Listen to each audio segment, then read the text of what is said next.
At 4:45 a.m., the Kremlin was convinced its greatest threat lay 2,000 miles to the north, reacting to headlines about U.S. plans to acquire Greenland as a bulwark against Chinese influence. Believing Ukraine had been cornered, senior Russian command pulled its premier air defense assets from Crimea, redeploying them to the Murmansk region to flex power in the Arctic Circle. They wagered everything on Kyiv failing to spot the sudden gap in Black Sea defenses. They miscalculated. NATO electronic intelligence aircraft patrolling the Black Sea immediately detected the radio silence. A terse, urgent, encrypted signal flashed to Kyiv. The door is open. Just 65 feet off the Crimean coast, Ukraine answered the silence with a ghost. A Magura V-5 drone sliced quietly through the waves, but this was no standard suicide run. Inside its hull rode 4 fiber-optic FPV drones, slipping in silently to strike the Russian Naval Drone Operations Center while defenders gazed northward. The Arctic distraction had created the window, yet the Magura still had to execute. At 4:30 a.m., the Magura V-5 launched from 1,300 feet away, relying solely on inertial navigation to maintain radio silence. Seas running 6 feet high both concealed the drone and threatened to swamp its electronics with every breaking wave. For the operator in Odessa, it was a nerve-wracking race, constantly correcting course against currents and drift to keep the ghost on track. Yet sea stealth remains a myth against Russia's coastal Nebo-M radar complex. The monster can track hypersonic missiles out to 250 miles. In theory, the Magura was too small and too low to register, but rough seas and the drone's mass produced a distinct signature in wave patterns. A digital appeared on the operator's screen. Not a firm lock, but enough to trigger an alert aboard the Project 2268 patrol ship Dmitry Rogachev, guarding the outer perimeter. The captain did not hesitate. He knew not what it was, only that it did not belong. Minutes later, the Rogachev's flight deck lit up as a K-27 Helix helicopter lifted off, its rotors churning the damp air. This was the hunter-killer pair. It raced toward the anomaly at 160 miles per hour, ready to drop a string of RGB NM1 sonobuoys tuned to the distinctive whine of engines. The Ukrainian operator saw telemetry spike as the chopper closed. Standard procedure offered 2 choices, turn back or die. Instead, he hit dive mode. With 1 keystroke, he flooded the Magura's ballast tanks, sinking the craft until only its antenna and camera bobbed above the surface. Simultaneously, comms switched to a mesh radio network. While Russian jammers flooded the spectrum, the drone's signal began frequency hopping 500 times per second, threading through interference like a needle through cloth. Sonobuoys splashed down, but heard only ocean noise. The Magura blended into the sea's roar, invisible, silent. Now just 65 feet from the harbor entrance, the trap was set. At 4:52 a.m., the Magura V-5 reached its final position, precisely 65 feet off the Crimean shore. The operator sent a pulse command, and the sleek sea drone underwent a mechanical metamorphosis. Hydraulic actuators whined, panels folded back to expose compressed air launch rails. This was the moment the ghost vessel became the world's smallest aircraft carrier. In rapid succession, 4 Queen Hornet FPV drones launched into the dawn sky, props roaring as they stabilized at 150 feet. But these were no ordinary remote control toys. Each trailed a hair-thin fiber-optic tether, linking it physically to the mothership. Ashore, Russian air defenses finally woke up. A Panzer S-1 operator watched 4 low-flying targets pop onto his screen like blemishes. He wasted no time. The Panzer, a $15 million machine built to shred cruise missiles, slewed its turret. A 57 E-6 missile roared off the rail, hitting Mach 3 in 2 seconds. This was the equation drones could not solve. The interceptor missile struck the lead drone at 12 miles, detonating its fragmentation warhead and turning plastic into shrapnel. 1 down, 3 to go.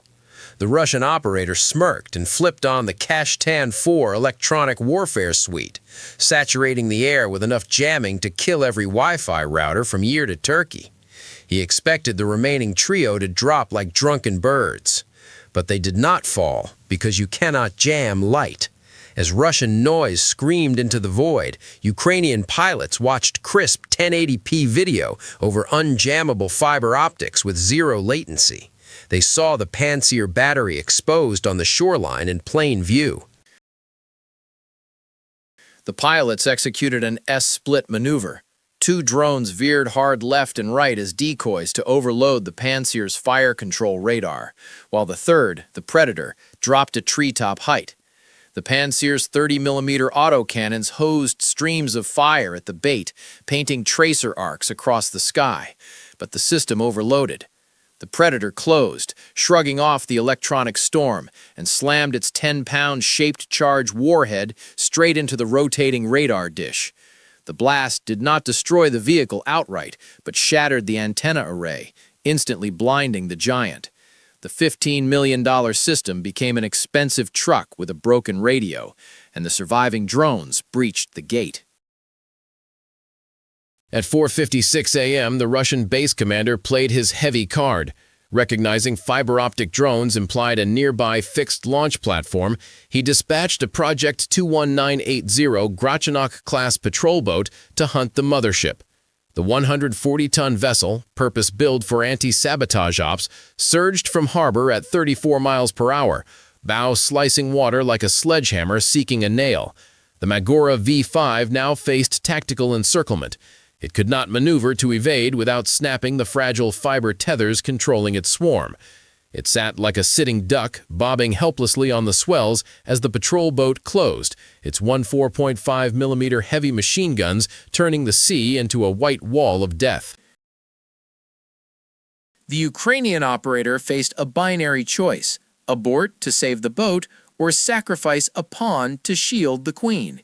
He chose the latter, diverting the third drone from the main strike group to intercept the pursuer. The engagement became a stark physical asymmetry.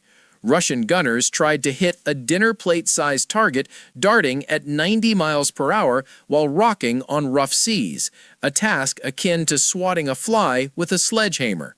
Tracer rounds whipped harmlessly past the camera frame as the third drone ignored suppressive fire and dove straight into the Grachanok's bridge.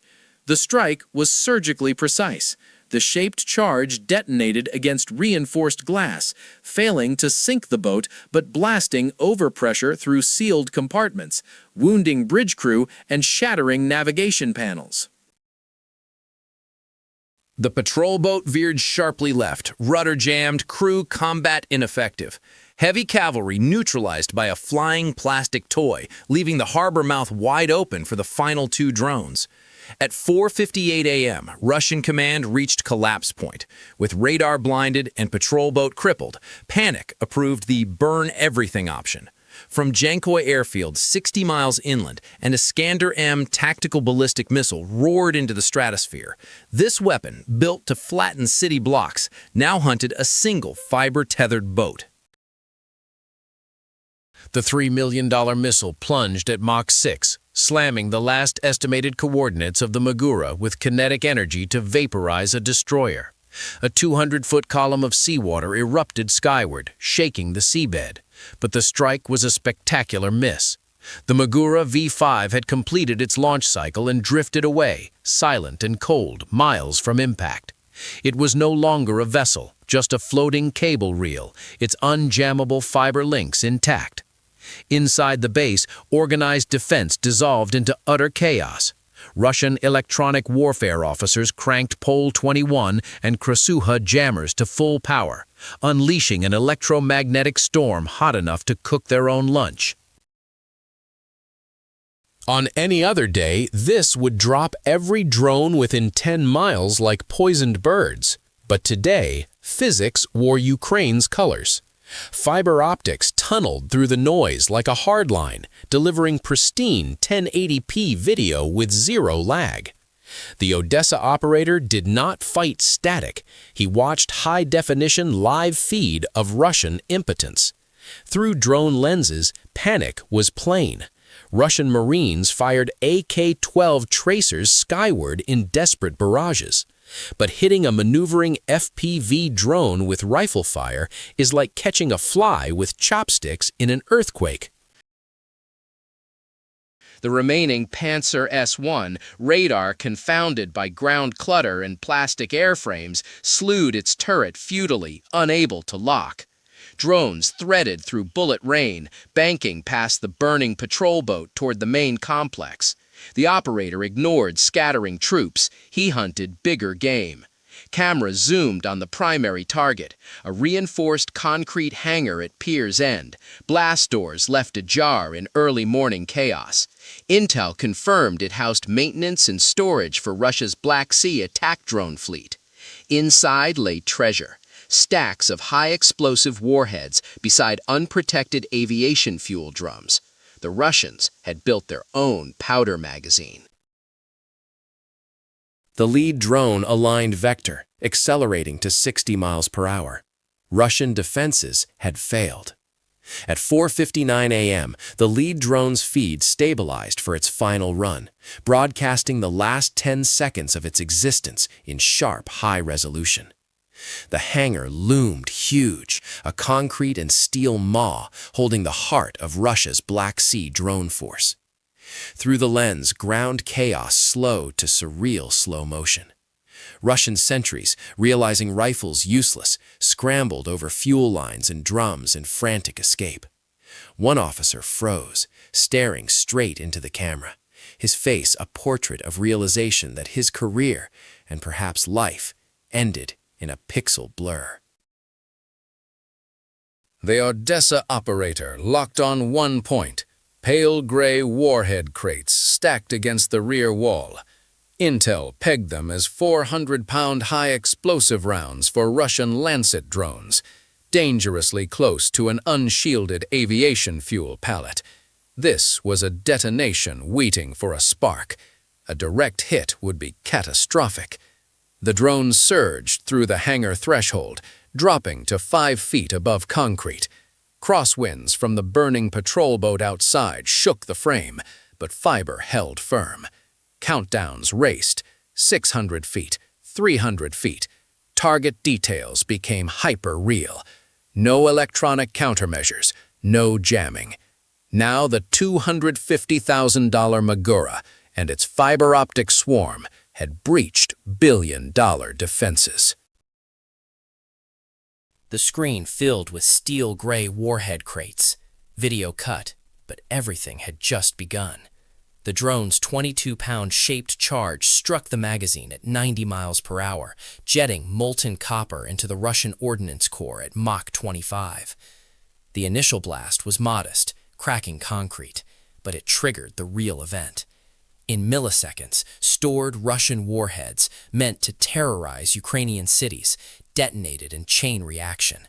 A textbook catastrophic cascade ensued.